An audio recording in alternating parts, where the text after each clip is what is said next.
First, the deadly flu and the new and alarming numbers coming in from the CDC tonight. Among the worst flu season in a decade, and it hasn't peaked yet. 39 states now reporting high flu activity. 7 more children lost last week alone. 37 children dying so far this season. But tonight, another age group making news because of how hard this is hitting this year, baby boomers. And what about the caretakers? If you're caring for someone with the flu, should you get Tamiflu as well? Here's ABC's Lindsay Janis tonight.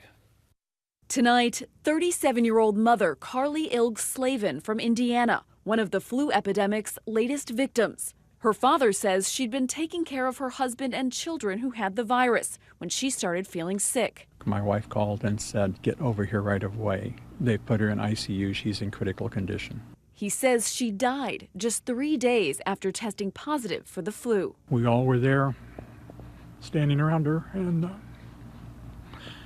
she left about 6:30 in the morning. Carly's story highlighting the danger to caregivers and others at home.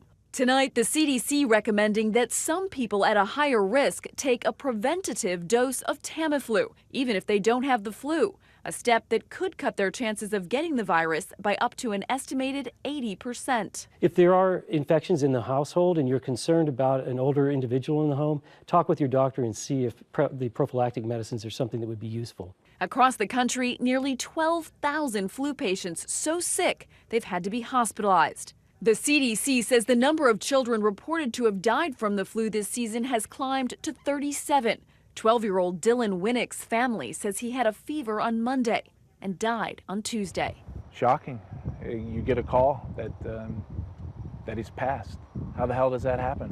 David, something unique this year. The CDC says hospitalization rates for people between the ages of 50 and 64 are higher than for the very young. It's usually the other way around. The hardest hit group of people still those 65 and older. David? All right, so seniors, children, and this year the baby boomers too. Lindsay, our thanks to you. And about that point you heard from Lindsay, they're caretakers, caring for loved ones with the flu. Should they be taking Tamiflu as well? Let's dig into this with Dr. Ashton. Jen's here tonight. And Jen, I know that your daughter has the flu at home. We wish her a speedy recovery along with everyone at home dealing with this. But this notion about Tamiflu, you were mentioning that you were on it. Obviously, you're a doctor. It's easier to get. But it's really important for people to consider this at home. Exactly. And I also treat pregnant women. But in general, the vulnerable high-risk groups that should consider Tamiflu as a prophylactic measure to reduce their risk of getting sick if they've had direct contact.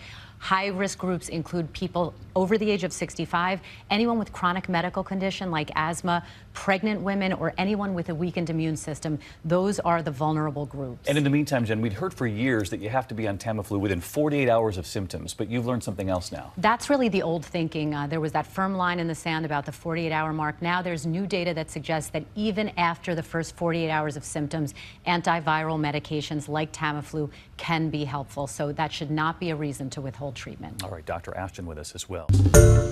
Hi, everyone. George Stephanopoulos here. Thanks for checking out the ABC News YouTube channel. If you'd like to get more videos, show highlights, and watch live event coverage, click on the right over here to subscribe to our channel. And don't forget to download the ABC News app for breaking news alerts. Thanks for watching.